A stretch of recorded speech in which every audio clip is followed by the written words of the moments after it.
Pronto. Então, a depender da quantidade ingerida, como está sendo contextualizada nessa questão aqui, não falou de quantidades, mas a depender da quantidade ingerida, eles podem morrer, inclusive. Tá certo? Agora, provavelmente a pessoa não vai conseguir consumir muito, né, por conta do sabor desagradável que ela tem. Tá certo? Então, por ela ser muito corrosiva, provavelmente a pessoa não vai conseguir ingerir uma grande quantidade. Logo de imediato já vai notar que aquilo ali não está legal e não vai tomar. A não ser que os meninos sejam muito teimosos, né, aqui nessa questão. Mas vamos lá. Como colocado, vamos resolver.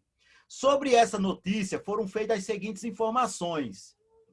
Primeira, os produtos ingeridos pelos alunos, limão, vinagre, leite de magnésio e soda cáustica, são todos ácidos e por isso corrosivos? Não. Existem duas bases: o hidróxido de sódio, que é a soda cáustica, e o leite de magnésia, que é o hidróxido de magnésio. Agora, cuidado, porque tem alunos que pensam que só os ácidos são corrosivos. Não, bases também são corrosivas, como está sendo discutido aqui. Voltando, deixa eu fechar aquele raciocínio da limpeza. Não é uma limpeza simples. Uma limpeza simples, a sujeira vai sair com água, sabão, detergente, tranquilo.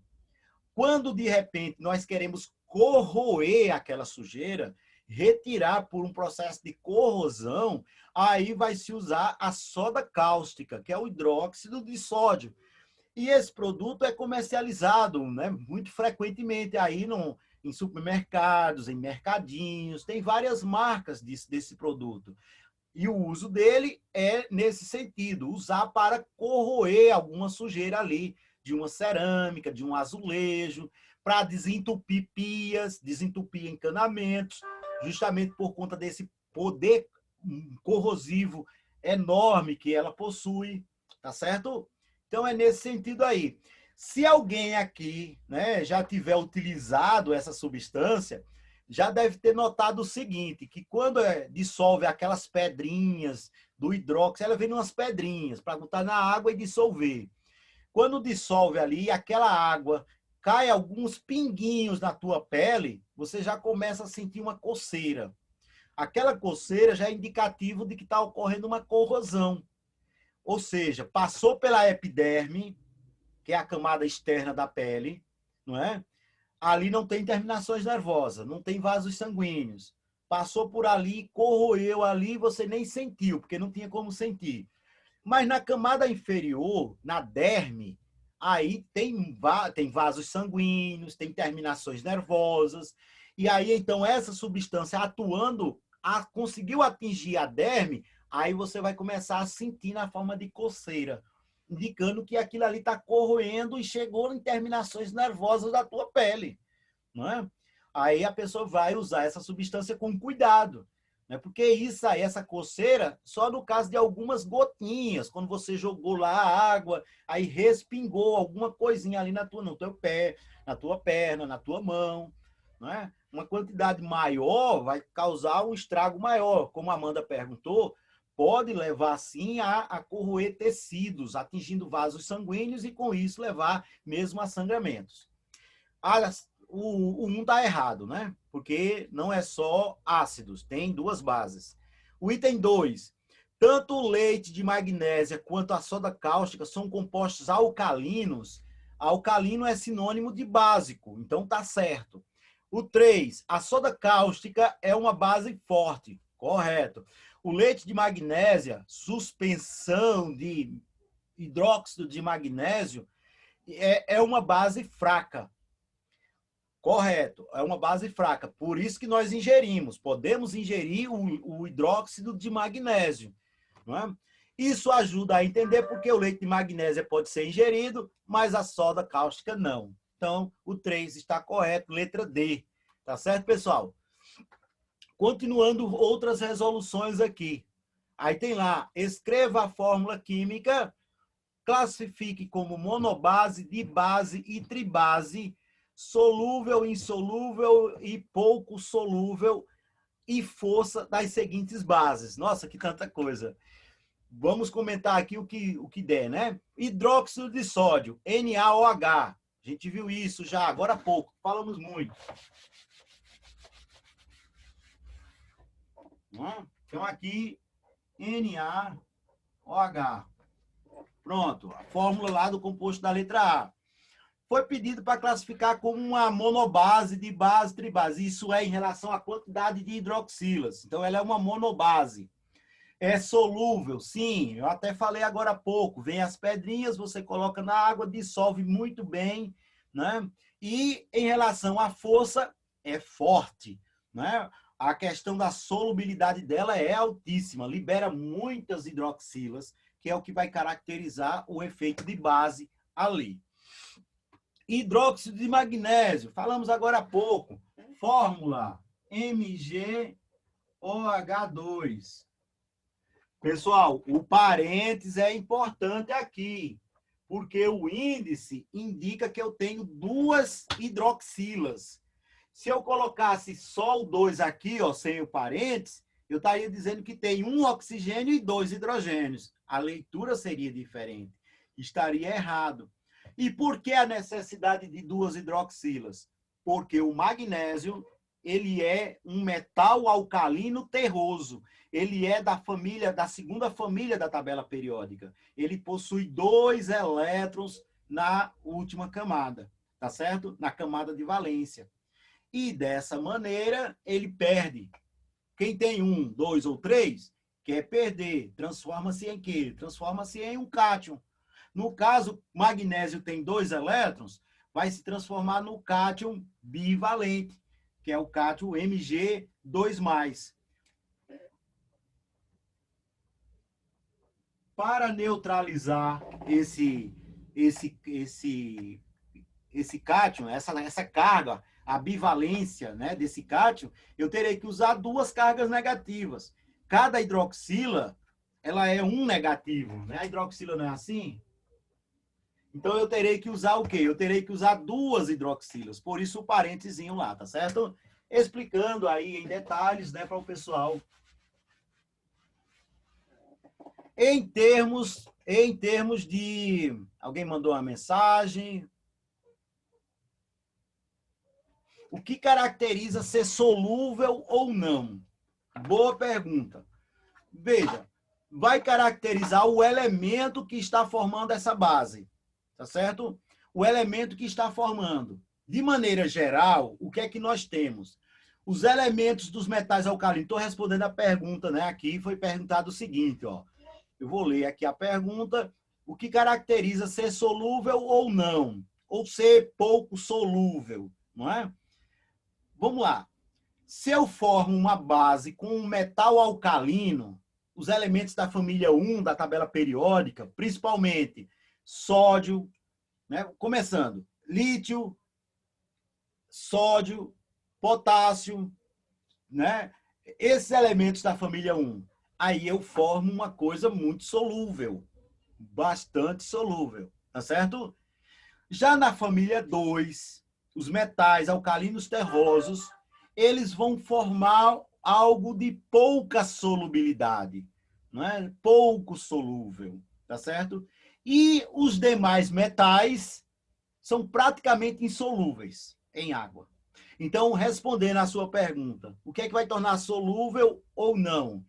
É o elemento que está ligado à hidroxila na formação dessa base. Tá certo? Então, no caso aqui, por exemplo, ó, sódio, hidróxido de sódio, letra A, ele é o sódio metal alcalino. Solúvel. Ele é muito solúvel, boa. Já no caso do magnésio, ele é pouco solúvel. E quem é o magnésio? Metal alcalino terroso, segunda família da tabela periódica, tá certo? Aí é esse raciocínio, tá bom? Um elemento, uma base que foge um pouco dessa regra é o hidróxido de amônio. Eu vou colocar aqui, ó. O hidróxido de amônio. Pronto. Veja, ele é muito solúvel. É muito solúvel. mas ele aqui não estamos falando de um elemento, de um metal, não é metal, não estamos falando de um metal lá da família dos metais alcalinos, não estamos nem falando de metal. É como se fosse uma exceçãozinha, aquela ideia da solubilidade, da alta solubilidade das bases que são formadas com os metais alcalinos. Família 1 da tabela periódica. Então, família 1, muito solúvel. Normalmente muito forte. E esse outro aqui, tá certo? Que não é metal, mas vai formar uma base, porque é um cátion. NH4, ele é um cátion. Ele é assim, ó. NH4+. É o chamado íon amônio. O íon amônio, ele vai formar com a hidroxila o hidróxido de amônio, que é muito solúvel. Tá certo? Vamos a outro. Olha lá, hidróxido de lítio. Hidróxido de lítio, ele vai entrar como uma base, no caso aí. Sim, pessoal. Então, hidróxido de magnésio, falta só um comentáriozinho. Ele é uma dibase, né? O magnésio, dibase. Por quê? Porque tem duas, ó, né? Duas hidroxilas, tá certo? Aqui, ó. Já a letra C, hidróxido de lítio, monobase, né? Aí nós vamos falar que ela é, olha lá, lítio, metal alcalino, família 1, vai ser bem solúvel, né? E ele será forte, né? Vai ser forte ali também, tá certo? No caso do hidróxido de prata, aí hidróxido de prata, certo? Já estamos falando de um outro metal. E esse metal, ele não é nem um metal alcalino, nem um alcalino terroso. Aí qual vai ser a sua solubilidade? Ele vai ser praticamente insolúvel, tá? Sim, o hidróxido de magnésio é uma base fraca. Inclusive, nós comentamos na questão anterior. Por isso que o hidróxido de magnésio, né, nós podemos ingerir com o intuito de combater o excesso da acidez estomacal. Ele é utilizado como um antiácido, né, que foi, inclusive, aqui ó, a razão, né, de resolução da questão anterior, dessa questão aqui, e nós fizemos um comentário, né? Aqui também, ó, o hidróxido de magnésio é uma base fraca, tá certo?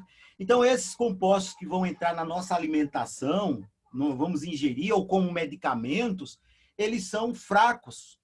Se for ácido, ácido fraco, por exemplo, o ácido do vinagre, o ácido acético, ele, ou também chamado, de maneira oficial, ácido etanóico, ele é um ácido fraco.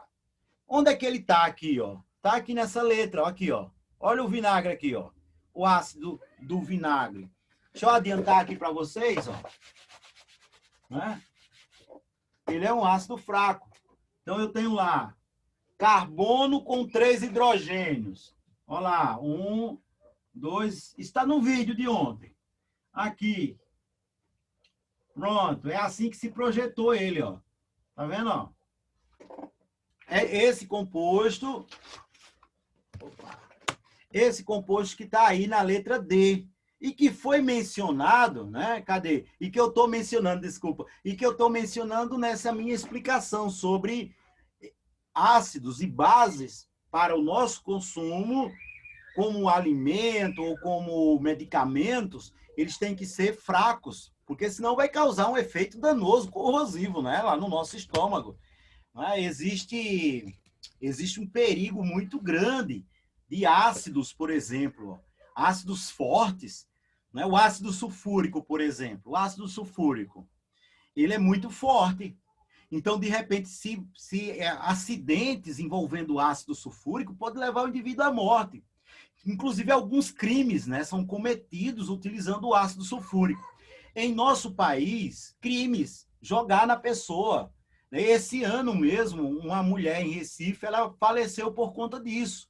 O ex-marido não aceitou lá o fim do relacionamento, esperou ela passar por um determinado local lá depois quando ela estava vindo do trabalho, e aí jogou nela ácido sulfúrico, e isso ocasionou-lhe a morte. Ela ficou internada por algum tempo, mas morreu. E por que isso? Porque ele é muito forte, ele vai sair corroendo tecidos, como a Amanda me perguntou agora há pouco, no início da aula. Ele pode chegar a um nível de mostrar a carne, se Sim, for jogada assim na pele nua. sim, sim, com certeza. Ele é capaz, a depender da quantidade que tenha caído, ele pode simplesmente corroer o membro todo até, às vezes, a depender da quantidade. Muito forte. Existem algumas imagens assim, saindo na internet, né, em sites, mostrando cenas bem fortes relacionadas a acidentes com ácido sulfúrico, por exemplo. Existem até situações de suicídio, né, de pessoas que ingeriram com o intuito de morrer mesmo. Bem, lamentável, né? Mas aí mostra claramente o poder destrutivo que essas substâncias fortes, tanto ácidos quanto bases, têm sobre o nosso organismo. No caso do ácido sulfúrico, o poder de corrosão ele é enorme, né? Porque ele sai, tem tanta questão dele liberar o H+, quanto tem a questão dele, ele é um forte desidratante. Ele rouba a água também daquela substância que ele entrou em contato. E o nosso organismo ele tem muita água, então ele vai ocasionar um estrago muito grande nos tecidos, né, nos sistemas orgânicos. Tá? Então, cuidado aí. Vamos lá. Entre as bases, né, são imagens, tem umas imagens muito fortes que, assim, eu até nem recomendo o aluno estar olhando, tá certo? Mas tem umas coisas muito fortes, né, Amanda? A Amanda tá olhando ali, ó. Eu fui ver, professor, a mulher ficou com essa parte aqui da cabeça toda desfigurada e ela perdeu literalmente a orelha. Pois E a é. parte da boca dela que estava toda cicatrizada. Essa mulher foi a de Recife, será? Fala aí, porque esse ano é muito frequente. Esse ano aconteceu em Recife algo muito semelhante, que levou à morte da mulher, tá certo? No Brasil, a comercialização do ácido sulfúrico ele só pode ocorrer com permissão do Exército. Para você ter ideia do potencial destrutivo que um ácido desse pode ter. Então, né? Então, só com a comercialização, só com permissão do Exército. Ou seja, você tem que mostrar que trabalha lá na indústria, que a indústria precisa daquele material para tal reação, assim, e ficar tudo ali comprovado. Você está se responsabilizando enormemente por estar comprando aquela tal substância. Não? Então vamos lá, vamos continuar nossas resoluções e nossos comentários, pessoal. Eu gosto muito de resolver questões assim, comentando, Professor, abordando. Pois não, aí tá Amanda? dizendo aqui, numa pesquisa que tá dizendo aqui que os maiores casos de acidentes sulfúricos são quem trabalha com esse negócio de gasolina, de posto, não é? Olha, justamente, existe uma aplicação industrial muito grande, né, para o ácido sulfúrico, e aí vários trabalhadores da indústria, de uma maneira geral, estando submetidos a essa substância, já que ela é muito utilizada, pode acontecer esse tipo de acidente, né? Claro que tem os equipamentos de segurança, aquela coisa toda, mas de repente a indústria é uma indústria não legalizada, aquela coisa toda, e de repente termina tendo erros na utilização dessa substância.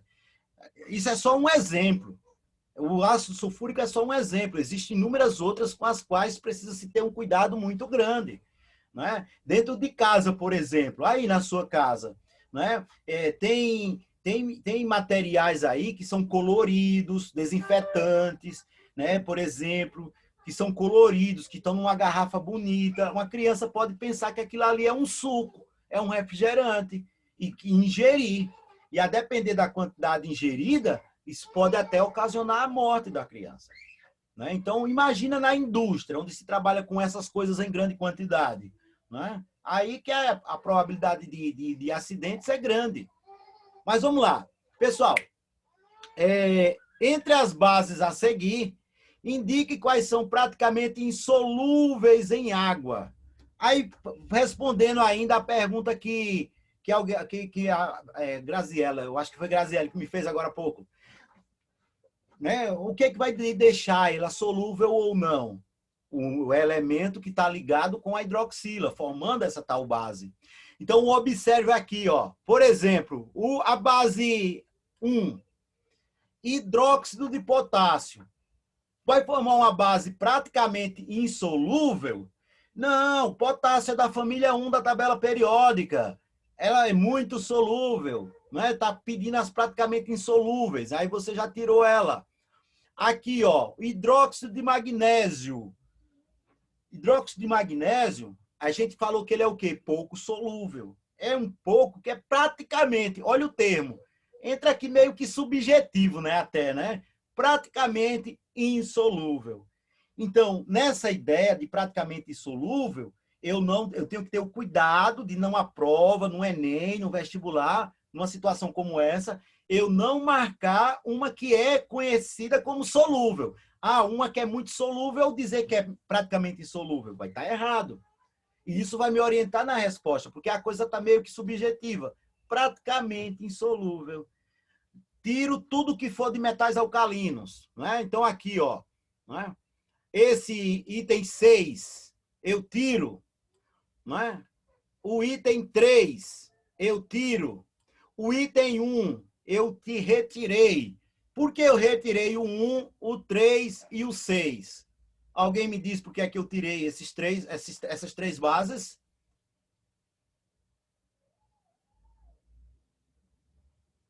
Por quê? Porque todos são da família 1, por isso são considerados solúveis. Perfeito, perfeito. Todos eles, né, são com metais lá da família 1 da tabela periódica, metais alcalinos, e eles são muito solúveis, são com uma boa solubilidade. É claro que poderá ter alguns que são mais solúveis do que outros, mas todos formarão bases bem solúveis. Aí entra com outros metais. Com metais alcalinos, eles são poucos solúveis. E com os demais, praticamente mesmo insolúvel mesmo. Mas a questão está moldando aqui as possibilidades de resposta. Jogou aqui, ó, né, ó, o 2, jogou o 4, alumínio, hidróxido de alumínio, e jogou o outro, o 5, o hidróxido de ferro. Né? Cadê o hidróxido de ferro aqui no 5, de ferro 2? E isso, né, vai me dar justamente a composição da minha resposta. Tirei os dos alcalinos. Os outros são pouco solúveis, eu posso até me referir como praticamente insolúveis. Vale a pena dizer aqui também, ó. Olá, pessoal, pega essa dica aqui, ó. O hidróxido de alumínio, que está lá, a substância 4, ela é também utilizada como antiácido, né? Como antiácido estomacal, do mesmo jeito que o hidróxido de magnésio. Agora, num passado, aí, alguns anos atrás, se utilizava muito o hidróxido de alumínio. Ainda hoje é comercializado, mas hoje dá-se preferência ao hidróxido de magnésio. Por quê? Porque pesquisas mostraram que acúmulos de alumínio no nosso corpo pode causar doenças degenerativas no sistema nervoso central. Ou seja, podem contribuir para o aparecimento de doenças neurodegenerativas. Então, para quem faz uso prolongado desses antiácidos, dê preferência ao hidróxido de magnésio, porque magnésio entra no nosso metabolismo. Magnésio entra na composição da substância extracelular, lá da matriz óssea, não é?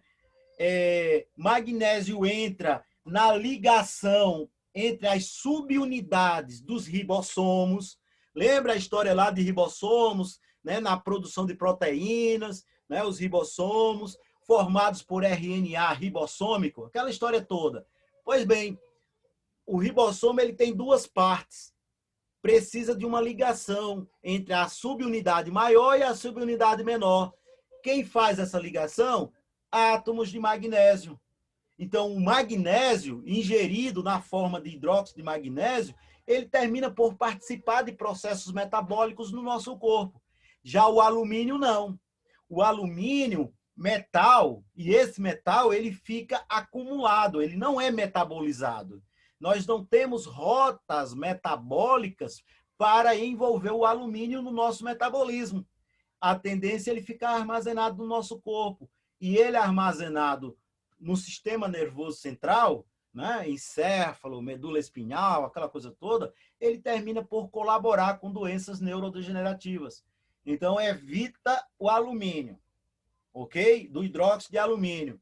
Agora, pessoal, já que aprofundou essa dica, deixa eu chamar a atenção aqui de uma coisa.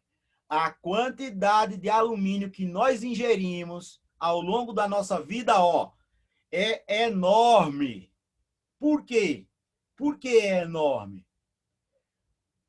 Panela de alumínio, praticamente toda a nossa alimentação, de maneira geral, é feita em recipientes de alumínio, não é? Alumínio é utilizado, entra na utilização de embalagens de alimentos, né, com papel alumínio, não é? Latinhas de alumínio. Ah, professor, mas a latinha de alumínio ela tem um filmezinho que protege.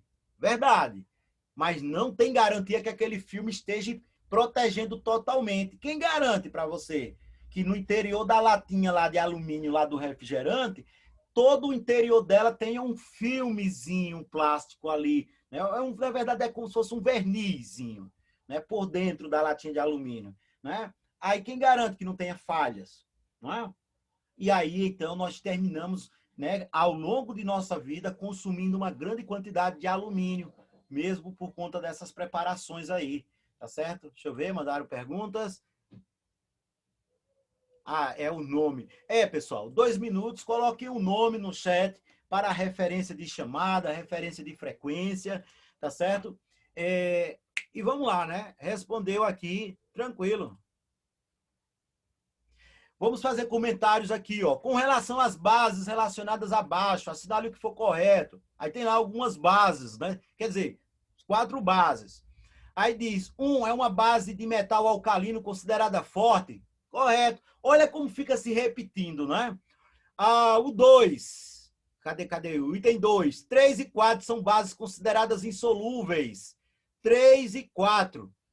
Magnésio não é metal alcalino, né? Então vai ser pouco solúvel. Esse pouco solúvel, praticamente insolúvel, né? E o outro, o 4, ó, a base 4 é o hidróxido de cobre, que aí também o cobre não é metal alcalino, não sendo metal alcalino, baixíssima solubilidade, né?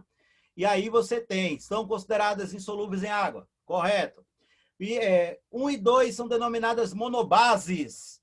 1, hidróxido de sódio, monobase. O 2, eu até fiz agora há pouco, né? Em alguma consideração minha. Hidróxido de amônio. Só tem uma hidroxila, monobase também. O item está correto. O item 08, a equação. Está lá, a equação química mostrando o processo de... Pessoal, preste atenção aqui, ó. Dissociação, né? Dissociação. Não é ionização. Ionização é quando eu tenho apenas ligações covalentes, apenas ligações de compartilhamento. Nesse caso aqui, eu tenho os íons já formados e ao serem colocados em água, eles vão apenas se separar. Nos ácidos é diferente. Nos ácidos, os íons não estão ali prontos. Por isso que para ácidos nós falamos em ionização. Um ácido foi colocado em água, ele sofreu uma ionização. A base, exemplo aqui, foi colocada em água, ela sofre o quê? Dissociação. É quando os íons já existem, substâncias iônicas. O íon lá já existe e a água vai apenas ocasionar a separação desses íons. Representa corretamente a dissociação da base 3, que é a base 3, está aqui, hidróxido de magnésio, até aí tudo certo. Portanto, o item 1, 2, 3 e 4 estão corretos. Isso é um tipo de questão que dá um somatório, né? Para anotar lá um somatóriozinho. Pessoal, eita,